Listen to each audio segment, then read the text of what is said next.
India में 60% मौतें heart attack, stroke, diabetes और कैंसर से होती हैं। इसका एक बहुत बड़ा कारण क्या है? पिछले दिनों पैकेज फूड इंडस्ट्री की एक बहुत बड़ी कंपनी ने माना कि उसके 60% से ज्यादा उत्पाद हानिकारक हैं।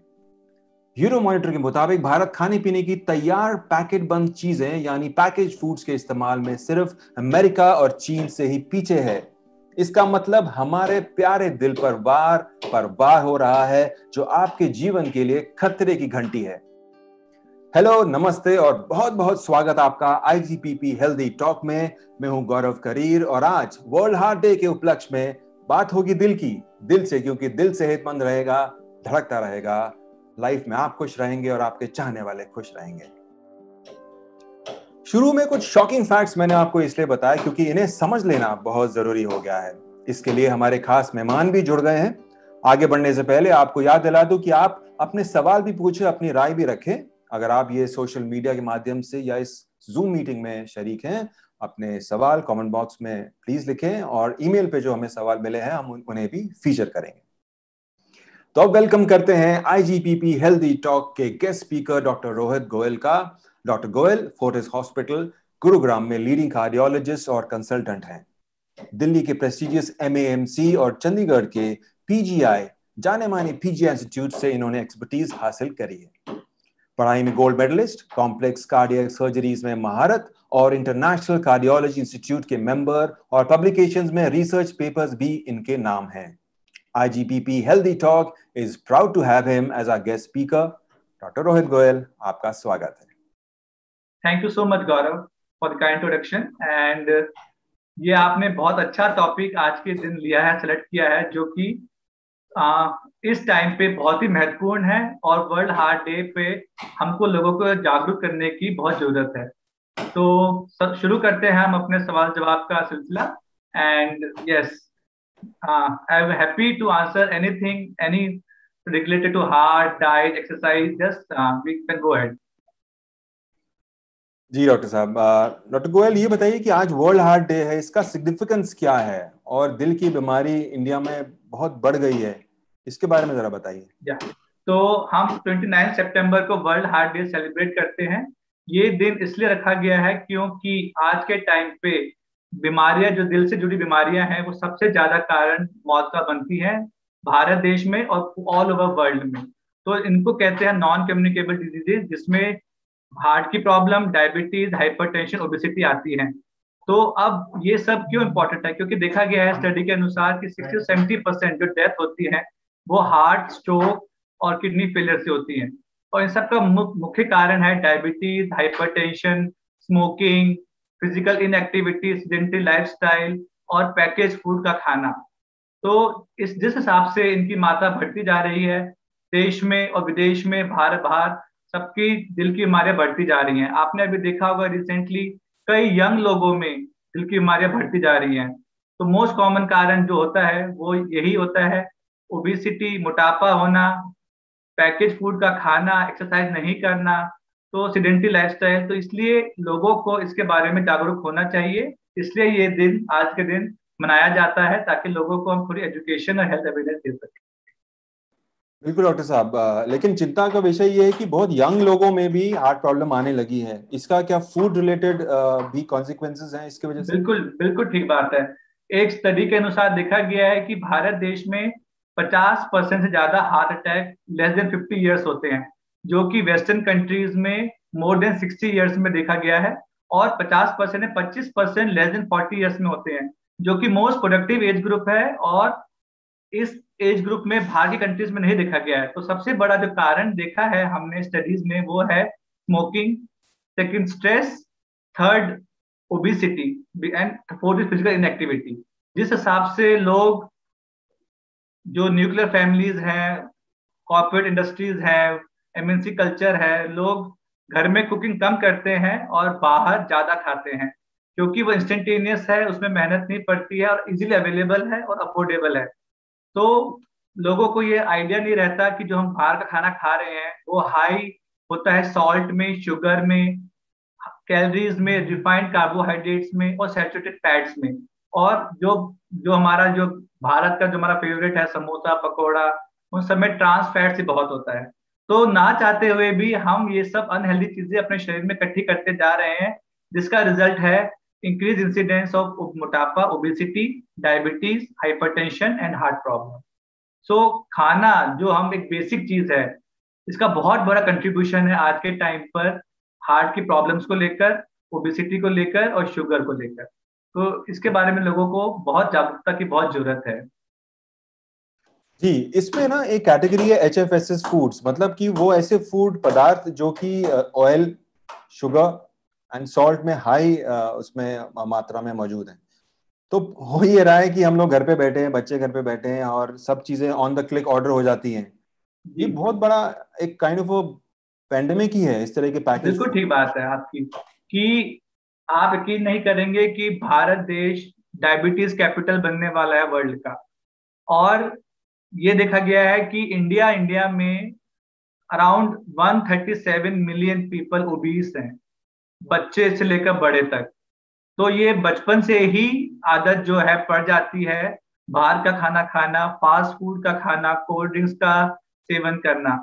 पेरेंट्स भी आजकल जो होता है लोगों को, बच्चों को प्रमोट नहीं करते कि घर का खाना खिलाएं, घर के बने फ्रूट्स दे, वेजिटेबल्स दे, diet rich in high fibre दे, होल व्हीट दे, नहीं। सब क्योंकि काम में इतने बिजी रहते हैं, टाइम नहीं होता, तो सब प्रोसेस फूड, मैदा, कार्बोनेटेड ड्रिंक्स, पैक्ड फूड का सेवन बहुत ज्यादा बढ़ चुका है। तो डेफिनेटली आज के टाइम पे हमें इसके बारे में सोचना चाहिए कि हम कहाँ जा रहे हैं आगे चलकर। इंडिया अभी सेकंड है डायबिटीज में, ओबेसिटी में, हार्ट प्रॉब्लम्स में। अगर ऐसे ही चलता रहा तो प्रिडिक्शन है कि 2045 तक हम वर्ल्ड में नंबर वन होंगे। तो हमें आज ही ये सब बातों पर विचार करना होगा कि हमें अपना खाना पीना कैसा रखना है, क्योंकि जो काम हम आज से करेंगे उसको अमल करने में हमें कम से कम कुछ टाइम चाहिए, उसका रिजल्ट आने में कुछ साल चाहिए। तो we have to start early and right now and at childhood, early childhood. क्योंकि एडल्ट तक आते आते तो हमारे शरीर में ऑलरेडी वो डिपॉजिट हो चुके होते हैं, कोलेस्ट्रॉल के डिपॉजिट्स, जो कि खाने की वजह से होता है। तो हमें ये सब चीजें स्कूल लेवल पे शुरू करनी पड़ेंगी, कम्युनिटी लेवल पे शुरू करनी पड़ेंगी। और पेरेंट्स को, चिल्ड्रन को, सबको हमें टीच करना पड़ेगा कि हाँ, ये पैकेज फूड आपके कंफर्ट के लिए है, लेकिन they can be 1 or 2 meals in a month, but they can not be 1 or 2 meals per day, क्योंकि इनके लॉन्ग टर्म इम्प्लीकेशंस बहुत ज्यादा हैं। तो यस, तो गवर्नमेंट और सबको मिलकर हमें क्रिएट करना बहुत जरूरी है, अवेयरनेस। नहीं, आपने बिल्कुल सही कहा। इसको अगर मैं आज के कॉन्टेक्स्ट में डालूं तो non communicable diseases in foods की वजह से बहुत बढ़ गए हैं। और जी, इसकी वजह से अगर आप हाई बीपी है, शुगर है, डायबिटीज है, तो आजकल कोविड-19 से बहुत प्रॉब्लम हो जाएगी आपको। सो इसीलिए it's very important that HFSS जो फूड्स हैं उनकी लेबलिंग हो। तो I think next we should talk about the FOPL, front of package labelling. ये या कितना जरूरी है, क्योंकि पेरेंट्स और children both need to be made aware. या इसके बारे में बताइए। तो FOPL जो है एक इंटरनेशनल टर्म है, जो कि वर्ल्ड हेल्थ फेडरेशन और WHO ने कॉइन किया है। बेसिकली हम जो सामान खरीदते हैं उसमें हर इंडस्ट्री को मैंडेटरी है कि पीछे मेंशन करे कि उसके कंटेंट्स क्या क्या हैं। बट जब हम किसी स्टोर में, सुपर स्टोर में या ऑनलाइन शॉपिंग करते हैं, तो हम पीछे की पैकिंग नहीं देखते हैं। हम क्योंकि सब जल्दबाजी में होते हैं। स्टडीज कहती हैं कि एक इंडियन कंज्यूमर सिर्फ 5 सेकंड से कम चीज टाइम लगाता है एक प्रोडक्ट सेलेक्ट करने में। तो इतना टाइम किसी के पास नहीं होता कि वो उस पैकेट के सामान देख सके कि क्या क्या उसमें कंटेंट्स है, वो हेल्दी है अनहेल्दी है। तो ये FOPL, front of pack labelling, एक मुहिम है जिसमें पैकेट के सामने बड़े बड़े अक्षरों में या कलर में मार्किंग हो कि उस खाने में हेल्दी है, अनहेल्दी है, और हेल्दी है तो कितना हेल्दी है, कितना परसेंटेज हम अनहेल्दी खा रहे हैं। तो आज के टाइम पे this is the need of the hour कि हमें इंडिया में गवर्नमेंट के साथ मिलकर, रेगुलेटरी अथॉरिटी के साथ मिलकर, FSSAI के साथ मिलकर हमें अपने पैकेज फूड के सामने इंडस्ट्री को पुश करना चाहिए कि वो एक लेबल लगाए। ऐसे ही जैसे कि इसका मॉडल यूज किया चिली ने 2012 में। उन्होंने 2012 में अपने फूड प्रोडक्ट्स में मैंडेटरी किया कि हमें आगे ये लगाया जाए, FOPL। तो उन्होंने देखा कि इससे लोगों का हेल्दी खाना बहुत ज्यादा बढ़ गया है, अनहेल्दी कम हो गया है, जिसकी वजह से जो नॉन कम्युनिकेबल डिजीजेज हैं, diabetes, hypertension, obesity, heart problems, उनका रिस्क काफी हद तक कम देखा गया है। तो इसी मॉडल को फ्रांस, ब्राजील, इसराइल, कई कंट्रीज ने अडॉप्ट किया है, जो कि अलग अलग लेवल, अलग अलग स्टेजेस पर है। एक्चुअली ये मेरा अगला सवाल था, मैं आपको एक पैकेज दिखाना चाह रहा था। ये एक प्रोडक्ट है, मैंने जी इसका लेवल दिखाने के लिए, शुरू में जब ग्रीन की बात हुई और रेड की बात हुई तो डॉट्स, अब हमें बताइए कि वेजिटेरियन प्रोडक्ट है, जी राइट? नाउ मैं इसको टर्न करता हूँ, इसमें FSSAI के मुहिम के बाद लेखा जोखा पूरा है कि इसमें कौन सा प्रोडक्ट है और इसकी कितनी मात्रा में है। जी, बट इसके आगे हमें जाना पड़ेगा, राइट? FOPL बिल्कुल ठीक में बात है। बहुत आगे जाना पड़ेगा। तो ये बिल्कुल आठ ठीक साल बात से है। बात चल रही है डॉक्टर साहब, अभी हाँ तक हाँ कहीं हाँ। पहुंचे नहीं है, ऐसा क्यों? ये बेसिकली एक इनर्शिया है, क्योंकि कई कंट्रीज में, जैसे WHO कहता है कि उन्होंने ऑप्शन दे रखा है कि इधर it can be mandatory, industrial bodies के ऊपर गवर्नमेंट की, दोनों की उसकी क्या कह सकते हैं कि मीटिंग के बाद, इंडस्ट्रियल बॉडी, FSSAI और गवर्नमेंट बॉडी के बाद मीटिंग में डिसाइड किया कि इट कैन बी मैंडेटरी और इट कैन बी वॉलंटरी। तो we have to make it mandatory for the industries, food industries, to mention it on the product. But right now it is not mandatory, it's voluntary। And sometimes what happens कि industries, क्योंकि उन्हें पता है कि हम अगर सब mention करेंगे अनहेल्दी है या ये प्रोसेस फूड है, ये ऑयल है, तो लोग ज्यादा जागरूक हो जाएंगे और वो इसको कंज्यूम नहीं करेंगे। तो थोड़ा इंडस्ट्री की तरफ से इनर्शिया है, थोड़ा वो डिले कर देते हैं, गवर्नमेंट को बोलते हैं हाँ जी हम करेंगे, लेकिन वो डिले कर देते हैं या फिर वो उसको होल्ड पे डाल देते हैं ताकि आगे मीटिंग तक वो टल जाए। सेकेंड इनर्शिया है कि जो it has to be made mandatory on the part of government कि जो भी प्रोडक्ट लॉन्च होगा मार्केट में, वो उसके सामने आपको लेबल करना बहुत जरूरी है। It should not be voluntary, because India एक बहुत बड़ी कंट्री है, इसको अप्रूवल रेगुलेटरी लाने में काफी समय लगेगा। तो इसको मैंडेटरी करना बहुत जरूरी है, ताकि लोग अवेयर हो सके कि हम क्या खा रहे हैं, चॉइस बना सके, इन्फॉर्म चॉइस कर सके कि यस मेरे पेट में क्या जा रहा है, मेरे शरीर में क्या जा रहा है, और वो मुझे आगे चलकर क्या नुकसान करेगा, क्या फायदा करेगा। जी जी जी। बहुत बढ़िया डिस्कशन चल रहा है डॉक्टर रोहित गोयल के साथ। मैं आग्रह करूंगा जो हमें सोशल मीडिया पे देख रहे हैं, जूम पे या हमसे ज्वाइन हुए हैं, बहुत बहुत शुक्रिया। और ईमेल पे जो सवाल हमें भेज रहे हैं भेजते रहिए, हम जल्द ही कुछ सवाल लेने वाले हैं। So doctor Goyal, I wanted to ask you कि रेगुलेशंस की बात हो रही है, स्टेक होल्डर्स इसमें फूड इंडस्ट्री है जी और आप भी मेडिकल फ्रेटर्निटी में हैं, प्रेशर ग्रुप्स कौन एक्टिव है और कौन नहीं है? I want to ask this कि who has the stake higher? पैसे कमाने हैं तो फूड इंडस्ट्री शायद ना करे। जी, बेसिकली ये पब्लिक जो है, पब्लिक जो रिसीविंग एंड पर है, उनको जागरूक होने की बहुत जरूरत है कि हमारा, हम क्या कंज्यूम कर रहे हैं, क्या परचेज कर रहे हैं। अगर पब्लिक और डॉक्टर्स और हेल्थ प्रोफेशनल्स और रेगुलेटरी बॉडीज मिलकर डिसाइड करें कि हाँ, क्योंकि इंडस्ट्रीज तो वो तो अपना प्रॉफिट देखेंगी, उनको तो कम उसमें जो, क्योंकि प्रोसेस फूड है, शुगर है, सॉल्ट है, इजिली कंज्यूमेबल है, हाई कैलोरीज है, और लोगों को इंस्टेंटेनियस एनर्जी देती हैं, तो उनको खर्चा भी कम आता है। तो इसलिए ये तो कभी नहीं चाहेंगी कि हेल्दी फूड आए जिसमें हाई फाइबर हो, गुड ऑयल यूज हो, लेस शुगर हो, क्योंकि इनको बनाने में टाइम ज्यादा लगता है और खर्चा ज्यादा आता है। और प्लस लोगों को, जो डॉक्टर्स हैं, डॉक्टर फेटर्निटी है, जो रेगुलेटरी बॉडीज हैं, जो फूड रेगुलेटरी अथॉरिटीज हैं, उनको गवर्नमेंट को पुश करना चाहिए कि yes this is the need of the hour. हमारी कंट्री, जैसे हम देख रहे हैं अभी पिछले 6 महीने में, हम कई सेलिब्रिटी लेस देन 40 ईयर्स, इनको हार्ट के अटैक की प्रॉब्लम हो चुकी है, जो मीडिया में काफी सर्कुलेट हुआ था। हमें बताना चाहिए कि, और कैंसर जिस हिसाब से बढ़ रहे हैं यंग एज में, 20s में, 30s में, कि ये जो फूड रेगुलेशन है, it's very simple basic step है एक हेल्दी लिविंग के लिए।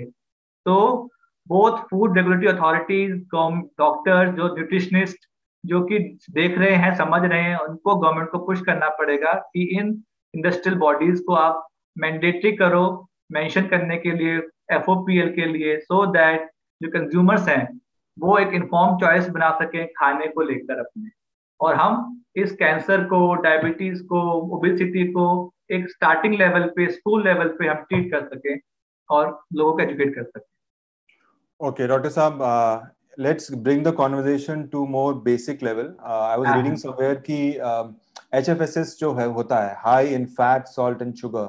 These foods pose a lot of danger to our health. Now let's break it up that how these HFSS foods actually reach the heart in a very detrimental manner and how the heart gets affected, and obviously we do have a risk for heart attack and everything. So please let us know, break it down. हाँ, तो ऐसा है कि जो ये खाना है, refined carbohydrate है, शुगर है, सॉल्ट है, जो ऑयल, एक्सेस फैट है, ये हमारे शरीर में जो आर्टरीज होती हैं जो कि ब्लड सप्लाई कैरी करती हैं अंगों को, उनमें जाकर डिपॉजिट हो जाता है एज अ बैड कोलेस्ट्रॉल। और धीरे धीरे जब समय के साथ इसकी मात्रा बढ़ती है और हमारी फिजिकल एक्टिविटी कम होती है, हम चलते फिरते कम है, हमारा मोटापा, शुगर बढ़ता है, तो ये धीरे धीरे जो दिल की नाड़ियां हैं, दिमाग की नाड़ियां हैं, उनमें जाकर डिपॉजिट होना शुरू हो जाती हैं। और over a period of time ये इतनी ज्यादा डिपॉजिट हो जाती हैं कि ये उस आर्टरी को नैरो कर देती हैं। तो जब दिल की नस जो नैरो हो जाती है, दिमाग की नस नैरो हो जाती है, तो जब हम चलते हैं, कुछ काम करते हैं, तो जो हार्ट की सप्लाई है वो कम हो जाती है और हमें चेस्ट पेन, भारीपन, कंजेशन शुरू हो जाता है। और जब सडनली जब हम स्मोकिंग, स्ट्रेस, डायबिटीज में जो ये कोलेस्ट्रॉल डिपॉजिट होते हैं ये फट जाते हैं suddenly, all of a sudden. और जब फटते हैं, शरीर में कुछ भी अगर सडन होता है तो बॉडी इसको हील करने की कोशिश करती है और वहां पे एक प्लाक बन जाता है जिसकी वजह से हार्ट अटैक हो जाता है। तो ये कोलेस्ट्रॉल, ये HFSS धीरे धीरे हमारे शरीर की नसों में जाके डिपॉजिट हो जाता है और वो उनको नैरो करके हार्ट अटैक कर देता है। तो इसलिए हमें एक अपनी हेल्दी लाइफस्टाइल मेंटेन रखनी है, हमें HFSS का सेवन कम से कम करना है, हमें एक्सरसाइज करनी है ताकि हमें शुगर, मोटापा, ब्लड प्रेशर की शिकायत कम से कम होने के चांसेस हैं। तो ये मेन कारण होता है HFSS का जो दिल को दिक्कत करता है हमारी। Right doctor, thank you clarify करने के लिए, क्योंकि पता होना चाहिए कि ये फूड्स कैसे हमारे हार्ट को अफेक्ट कर रहे हैं। Now a very a bit technical question for some people that like in Australia and New Zealand they have started a star rating. Okay, तो उस star rating से पता चलता है कि इस खाने में किस तरह के threats हैं आपकी health के लिए. Now that has not been very transparent. उसमें इंडिया में तो समझ शायद ना आए because they will pile up the protein and carbohydrate and उसको बताने की कोशिश करें कि नहीं ये star rating 4.5 है तो healthy है क्योंकि इसमें प्रोटीन है. So, but India में I think FOPL would be more proper and more transparent and more easily understandable, क्योंकि हमारी जो जनता है, हम सारे लोगों को सबकी हेल्थ अच्छी रखनी है, not only just the English speaking and well-read people. So how do we deal with that? Which system is better, the star one or the FOPL? तो ऑस्ट्रेलिया में इन्होंने HSR शुरू किया था, high star rating kind of foods. उसमें वो क्या करते थे कि जो भी खाने के इंग्रेडिएंट्स हैं उसके ऊपर वो रेटिंग देते थे। तो जैसे कि उन्होंने एक केक दिया, केक, तो उसमें वो ऐड कर देते थे कि it has contains calcium, it contains vitamin D which are healthy for the body. तो उसके हिसाब से उनकी रेटिंग इंप्रूव हो जाती थी। लेकिन अल्टीमेटली जो मेजर कॉन्स्टिट्यूएंट है वो केक है जो ट्रांस फैट और मैदे से बना हुआ है। तो ये उन्होंने मॉडल शुरू किया था ऑस्ट्रेलिया में, लेकिन देखा गया कि they were not able to reduce the incidence of non communicable diseases. तो ये HSR rating can be modified by industries according to their comfort, अपने कंफर्ट के हिसाब से मॉडिफाई कर सकते हैं by adding 1 or 2 ingredients which are healthy which helps improving the star rating. तो इंडिया में ये सब मॉडल नहीं चल पाएगा, हमें FOPL ही चाहिए, जिसमें जैसे वेज नॉन वेज हमें पता चल जाता है देखकर, ग्रीन है तो वेज है, रेड है नॉन वेज है। हम विजुअल में ज्यादा जाते हैं हम, क्योंकि इंडिया की जनता इतनी एजुकेटेड नहीं है, हर कोई इंग्लिश नहीं जानता, और देर इंग्लिश की बात ही नहीं है, अलग अलग लैंग्वेज है, there so many language, so many culture. तो हमें तो चाहिए इमेज कि फ्रंट पेज पर कुछ इमेज हो जो बताए हमें जैसे हेल्दी है, अनहेल्दी है कि क्या है। जैसे सिगरेट स्मोकिंग का वो ले लीजिए, जब से भारत में सिगरेट के पैक पर फोटो आनी शुरू हुई है लंग कैंसर की और ओरल कैंसर की, तब से इसका सेवन काफी हद तक कम हो गया है। तो हमें कुछ ऐसा ही ड्रास्टिक स्टेप लेना पड़ेगा इनको लेकर, जिसमें इमेज हो सामने दिखाने के लिए कि लोगों को अवेयरनेस हो कि हाँ इस खाने में हेल्दी फूड है, अनहेल्दी फूड है। तो इंडिया के लिए FOPL is more viable as compare to HSR। जी, lots of talk is happening, हम भी यहाँ बात कर रहे हैं, and I hope the government is listening और बहुत जल्द कुछ स्टेप्स लिए जाएंगे। बट एज मेडिकल फ्रेटर्निटी आपको क्या लगता है कि आपको अपनी तरफ से क्या करना चाहिए? How can you take the very good step forward in this? तो हम लोगों को not only on the World Heart Day, but every week or every month, we should give health talks to the community. As a doctor हमें पता है कि इन food के क्या साइड इफेक्ट्स हैं, तो हमें स्कूल्स में, कॉलेजेस में और कॉन्डोमिनियम्स में, सोसाइटीज में, कम्युनिटी सेंटर्स में जाकर लोगों को अवेयर करना चाहिए कि what are healthy eating habits, what are unhealthy eating habits, so that if we start from a very early age, बचपन से शुरू करेंगे तो हमारा फ्यूचर जो है ब्राइट रहेगा।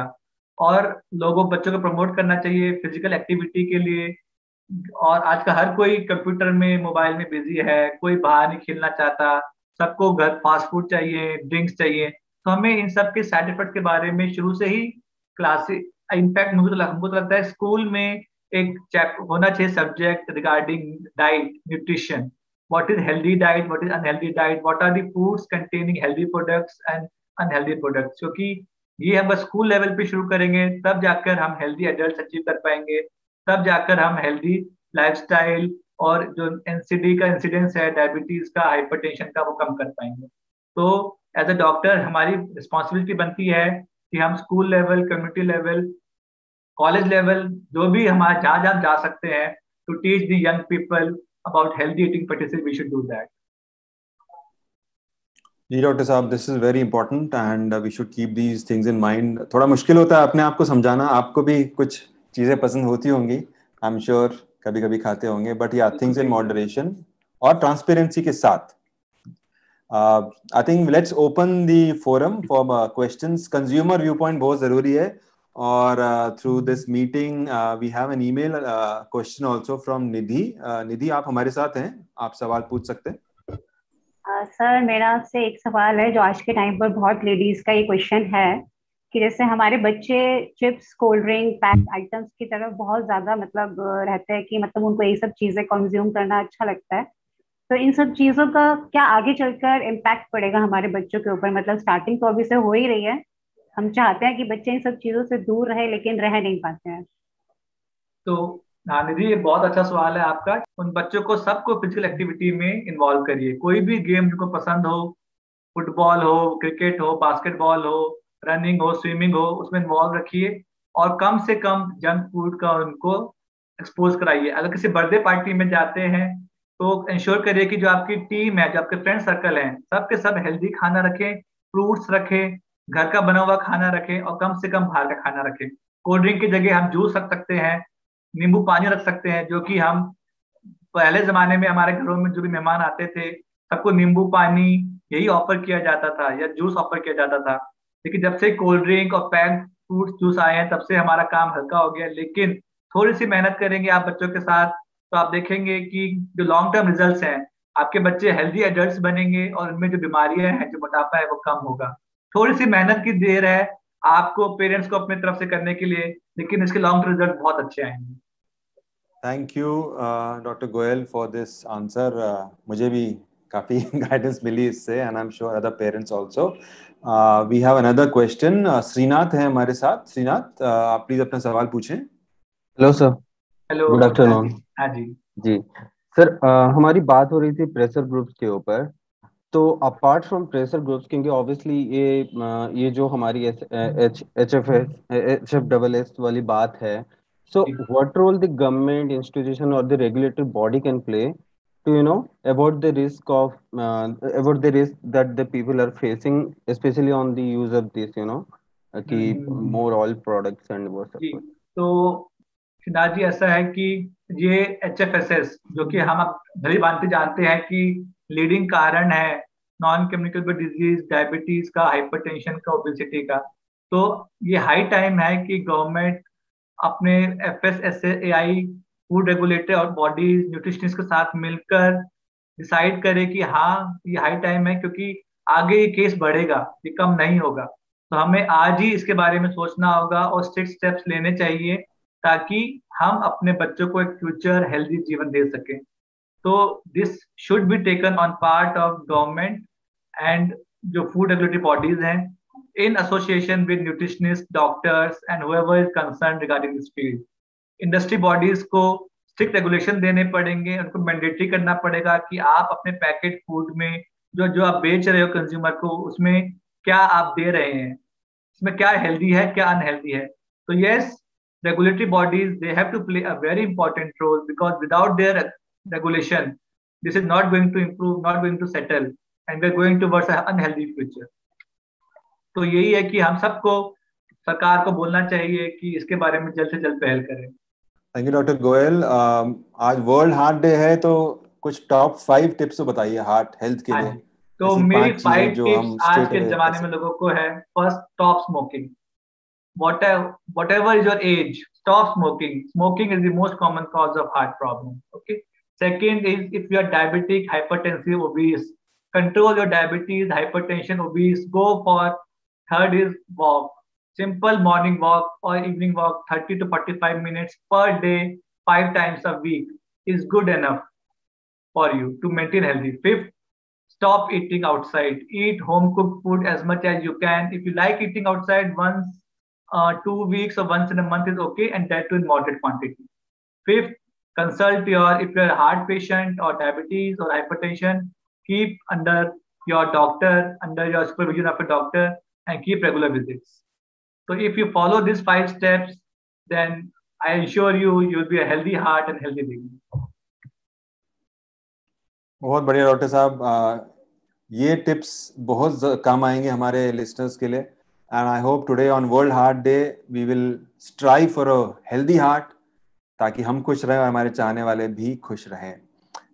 कंक्लूडिंग रिमार्क्स डॉक्टर साहब for HFSS, the labelling, FOPL labelling, ताकि हमें पता चले कौन सा खाना हानिकारक है, पैकेज फूड्स हानिकारक है, कितने मात्रा में हानिकारक है, इसके बारे में ये डिस्कशन कैसे अब आगे बढ़े, आपके कंक्लूडिंग रिमार्क्स। हाँ जी, तो गौरव ऐसा है कि अब हम सबको पता है कि जब HFSS कितना हानिकारक है हमारे शरीर के लिए। तो this is the need of the hour कि हमें जो भी हमारे पैक्ड फूड है HFSS कंटेनिंग, उसको हमें कम से कम खाना चाहिए। लोगों को जागरूक करने के लिए, क्योंकि हम पढ़ नहीं पाते, पीछे का शॉपिंग करते हुए हम घबराहट में होते हैं, तो हमें FOPL की बहुत रिक्वायरमेंट है कि प्रोडक्ट के एकदम फ्रंट पे हमें पता चल जाए कि प्रोडक्ट हेल्दी है कि अनहेल्दी है। तो ये अब बहुत जरूरत है आज के टाइम पे, देखते हुए कि जिस हिसाब से भारत देश में नॉन कम्युनिकेबल डिजीजेज बढ़ रही हैं, ये हमें बहुत जल्दी से जल्दी करने की जरूरत है, सो दैट हम जो कंज्यूमर है उसको पता है कि वो क्या खा रहा है, क्या पी रहा है। वो अनअवेयर नहीं है, क्योंकि जब पैकेट के सामने होगा तो वो देख के खरीदेगा, तब वो खुद रिस्पॉन्सिबल है अपनी हेल्थ के लिए। तो ये आज नीड ऑफ द आवर है। और मैं ये सबसे गुजारिश करूंगा कि जो भी हम पेरेंट्स हैं, डॉक्टर्स हैं, एज अ पेरेंट, कि हमें अपने बच्चों को बचपन से ही हेल्दी खाने की तरफ करना चाहिए जागरूक, और अनहेल्दी की तरफ नहीं करना चाहिए, क्योंकि स्टार्ट अर्ली। अगर आप भारत देश में पूछेंगे तो हार्ट की प्रॉब्लम 20-30 साल से शुरू हो रही है।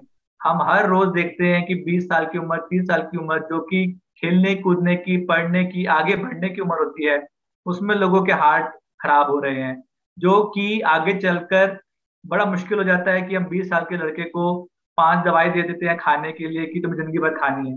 तो इन सब से बचने के लिए हमें अभी से अपनी डाइट, अपनी एक्सरसाइज पे ख्याल रखना होगा, और इसमें गवर्नमेंट और रेगुलेटरी बॉडीज को बहुत बड़ा रोल प्ले करना है, क्योंकि उनके रेगुलेशन के बिना इंडस्ट्रीज कभी मैंडेटरी नहीं करेंगी FOPL का होना फूड प्रोडक्ट्स के ऊपर।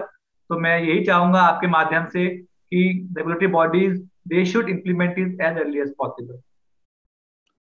Thank you doctor Rohit Goyal, आपका बहुत बहुत शुक्रिया आपके कीमती समय के लिए। हम फिर से आपसे जुड़ेंगे और जल्दी मुलाकात होगी। In conclusion sir, thank you so much. Thank you so much Gaurav, thank you so much. तो अब सवाल है जागरूकता का, लेकिन इसमें कंज्यूमर्स, फूड इंडस्ट्री, भारत सरकार और रेगुलेटरी बॉडीज को अब जल्द कदम उठाने होंगे। सरल शब्दों में फ्रंट ऑफ पैकेज लेबलिंग लागू हो, ताकि हम सबका हार्ट हेल्दी रहे और ये high in fat, salt and sugar food से हम बचें। क्योंकि आजकल तो ये पैकेज फूड्स कहते हैं ना, मान ना मान मैं तेरा मेहमान, इसको बदलना होगा जल्दी।